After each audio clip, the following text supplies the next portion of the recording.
Today, our title is The International Dateline Proves the Lunar Sabbath. There is a lot of proof about the Lunar Sabbath, but we just picked one topic for today, the International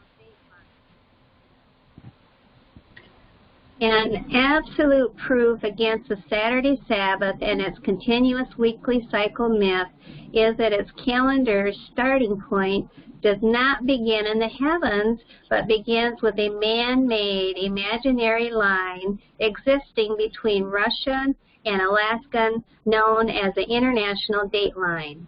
And I got most of this information today from exposingtheenemy.com, and I'll leave that link below. So it is possible and even proven beyond any shadow of a doubt that you will have Friday on one side of this line and Saturday on the other side of the same line, while both sides of the line are under the exact same evening and morning. And this is the kind of confusion that takes place when man tries to play God or Elohim. So you could have preparation day as the evening arrives on one side of the line and the Sabbath on the other side. So a whole day apart. And that's when one side is keeping the Sabbath holy, the other side is keeping preparation day. And the following day, these people will keep Sabbath, and the ones already keeping Sabbath previously will go to work on the first day of the week. And that's enough to make your head spin. And this is all by an imaginary line drawn. So ask yourself, can the day be holy on one side of the street and not holy on the other side? Only with man's calendar does this happen. You do not have this problem with Yah's calendar because its starting point exists in heaven. For example, if both sides of the IDL, International Dateline, are looking at the moon and count 6 workdays and rest on the 7th, then as it gets dark, both sides will be keeping the same day, and both sides will be holy unto YHVH, Yahweh. Just imagine the International Dateline, IDL, running through the land of Canaan in Scripture, inhabited by Yah's people, the Israelites. You would have Israelites camping on either side of the line. On one side it is the Sabbath, and on the other it is preparation, as with the aforementioned scenario. Yah does not work like that, because he is not the author of confusion. The Sabbath is the Sabbath for all his people. Okay, so now let's examine the currently accepted continuous weekly cycle. People assume that the weeks are strictly solar, when in fact they have a deeply rooted lunar aspect to them. The scripture never mentions a 7-day cycle. It is more akin to a pattern of rest after 6 work days, and the new moon is not one of the work days. You can prove this by picturing 2 people on a merry-go-round. And one person represents the sun, and one person is sitting on the merry-go-round, and the other walks toward the way they are spinning. The one walking will see and eventually pass the person watching and counting before the one sitting. The one walking sees the counter sooner and sooner, and when the one walking gets back to where the one is sitting, the one walking will have been counted once more as they pass the counter. So a second objection to a fixed week Sabbath is a problem of the International Dateline. Here's a second way to look at it. In Tonga, the Seventh-day Adventist Church worships on Sunday because when a change was made to the line, evidently by the king of Tonga, Saturday became Sunday, and this makes plain the ridiculousness of drawing an arbitrary line of demarcation between our days. And history gives us several examples of this problem. In 1844, Narciso Claveria, the Governor General of the Philippines, issued a proclamation announcing that Monday, 30th December 1844, was to be immediately followed by Wednesday, the 1st of January, 1845. Here's another example. In 1867, Alaska was sold to the United States for what by many was then considered to be the absurd large sum of $7,200,000. The change to the American mode of time reckoning was put into effect by decree that Friday, the 6th of October of the same year, would be followed by Friday, the 18th of October, a shift of 12 days due to the change to the Gregorian calendar, plus 1 day on account of the day change, and minus 1 day for the relocation of the date line to the waters of the Bering Strait. Here's another example, number 3. A similar adjustment of the date line occurred in 1892 when King Melitoa Lopepa of Samoa was persuaded by a major American business house trading in that region to adopt the American day reckoning instead of the Australian or Asian day reckoning. In a fine stroke of diplomatic flattery, this was put into effect by ordaining that day, the 4th of July in that year, would be celebrated twice. And here's a map. I hope you can see that on your screen. And here's another example, number 4. The Kiribati adjustment of 1994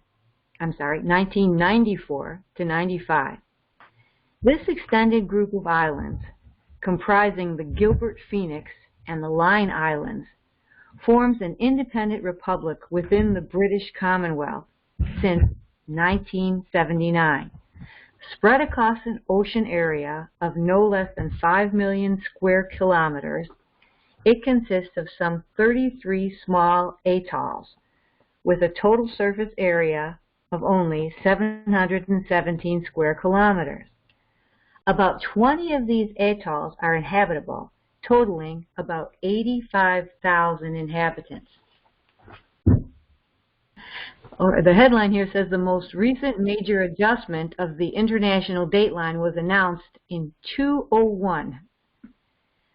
On midnight. That's supposed to be 2011. I made a mistake. In 2011, we had another adjustment. As December 29th, 2011 ended, Samoa and Tokelau fast-forwarded to December 31st. These countries chose to move from the United States side of the international dateline to the New Zealand and Australia side to benefit trade and tourism. That meant that the 7th day of the week was now Sunday. Okay, so what were the Adventists in Samoa and Tokelau to do? And this is something that happened. What every Seventh-day Adventist should know about this, they drew a line between Saturday and Sunday. The international dateline shift creates 2 worship days for SDA churches in Samoa. And this was as recent as 2011. And the church rift, Saturday worship and Sunday worship for SDA churches in Samoa. Argument on Sabbath day based upon unscriptural, continuous weekly cycle that has been going on Sunday, Monday, Tuesday, Wednesday, Thursday, Friday, Saturday, all the way since creation, which did not happen. And the SDA church is warned to forsake the papal calendar and Saturday Sabbath. So can man determine when a day begins and ends? Any map or globe that has the international dateline on it shows us the shortcomings of our modern way of calculating days. In essence, it tells us that man can determine when a day begins and ends. Is that really true? If this is so, then really man can establish or set apart which day Sabbath is and when it begins and ends. And I don't think that's man's place to be doing.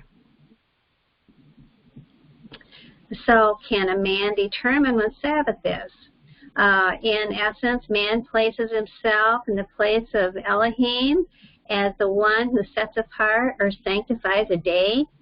Even if man did have such authority, the place we have chosen to place the line, the international date line, is inconsistent with the habitation of the globe. Since the West met the East on the shores of the Atlantic as the Native Americans came over the Bering Strait long before Spanish Americans colonized the Pacific, a line to set apart the days ought really to be down the Atlantic.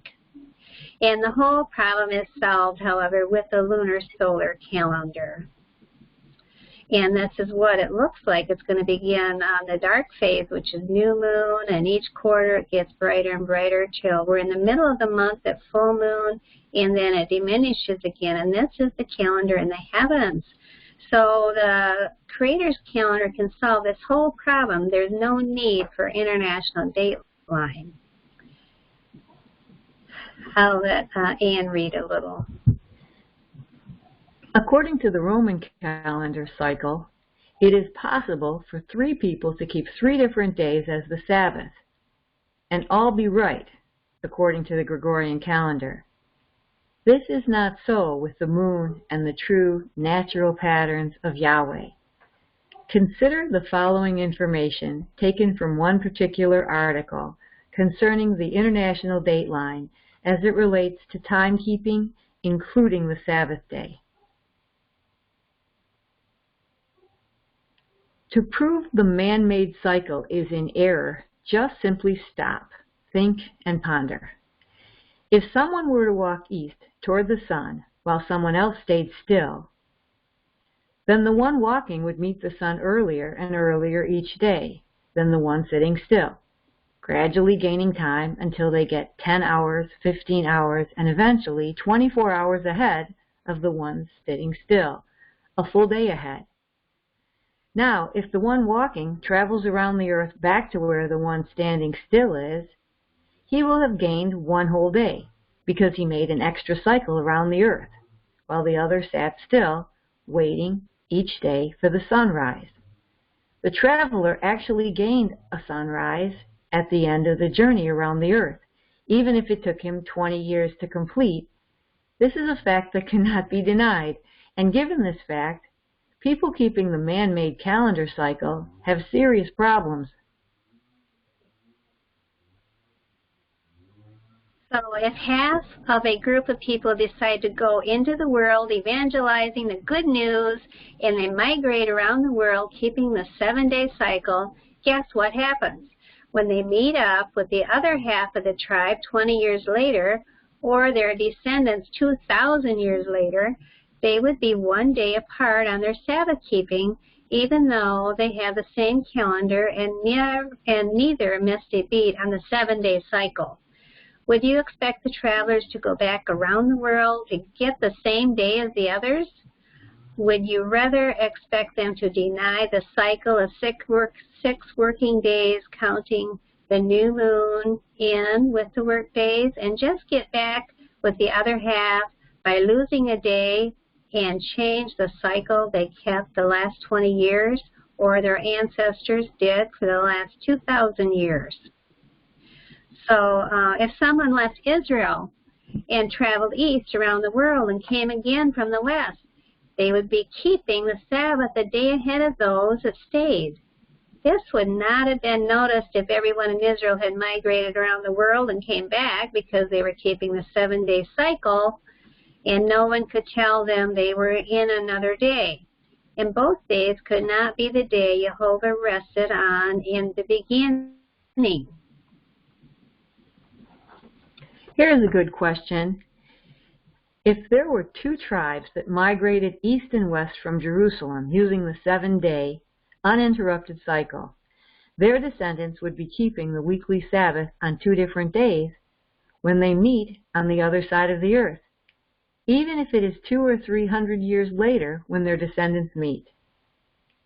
I don't believe anyone believes that when the 12 tribes of Israel were scattered abroad, they all went in the same direction, and the ones that travel the east They and their descendants would gradually gain time as they migrated around the globe, and when they got halfway around the globe, they would have gained half a day, and the other ones that migrated west, they and their descendants would gradually lose time because they are going away from the sun. This is an absolute that cannot be intentionally denied.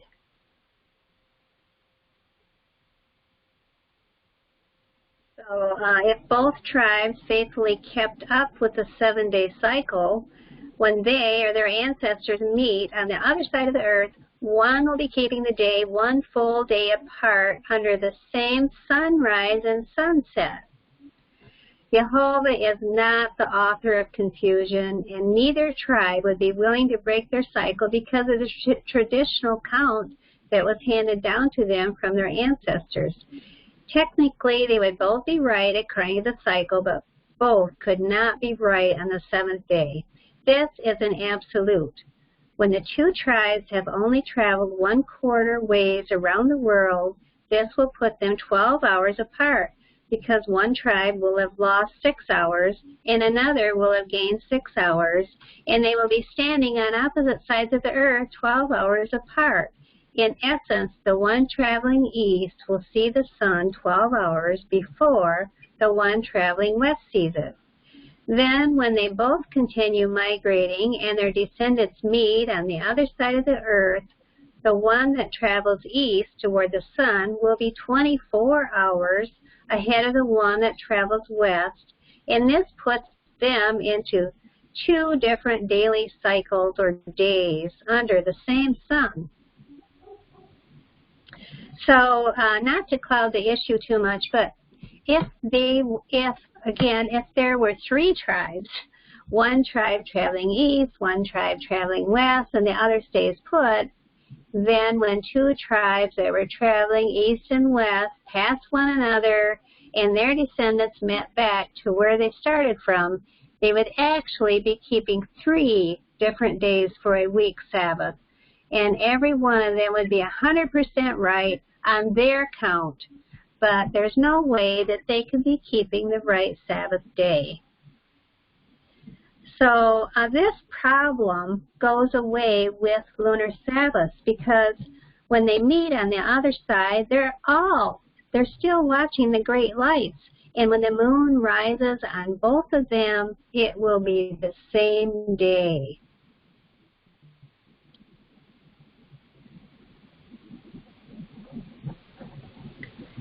The above holds true with people in the United States today. Some of our ancestors came here from the east and others came in from the west, and with the traditional cycle Sabbath, there's no way their descendants can keep the same day cycle. To ask someone that believes in the continuous uninterrupted cycle, it takes a little concentration and a little common sense, but it is conclusive. And with today's technology, with airplanes and cars, if it were able to travel fast enough around the globe, if we were able to travel fast enough around the globe, you would have to believe in time travel. Obviously, it doesn't matter how fast you go around the earth. You aren't going to start aging or getting younger just because you are seeing more or less sunrises and sunsets. That's ridiculous. But someone that believes in the Saturday Sabbath and the continuous weekly cycle must admit to their belief in these ridiculous ideas, or else that they must admit error in their doctrine. The continuous weekly cycle is proven false.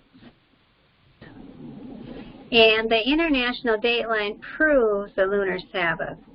It's absolute proof against Saturday Sabbath, and is absolute evidence of the Lunar Sabbath. And this is just good old-fashioned common sense. This is just using the mind that Yah gave you to deduce the truth. So man can never play that he is Jehovah and establish a calendar like Yah did in the heavens. Yah's calendar can never be tampered with. Man's calendar can and will be tampered with. Again, it's now up to you what you will now do with this information. So which way will you choose? a Gregorian calendar or the calendar in the heavens that never changes, and everyone is on the same day, the same morning and evening, and keeps the Sabbath and feast days by these signs in the heavens. So thank you. I encourage you to go to the website for a lot more information and many other proofs in Scripture and in historical records about the Creator's Sabbath.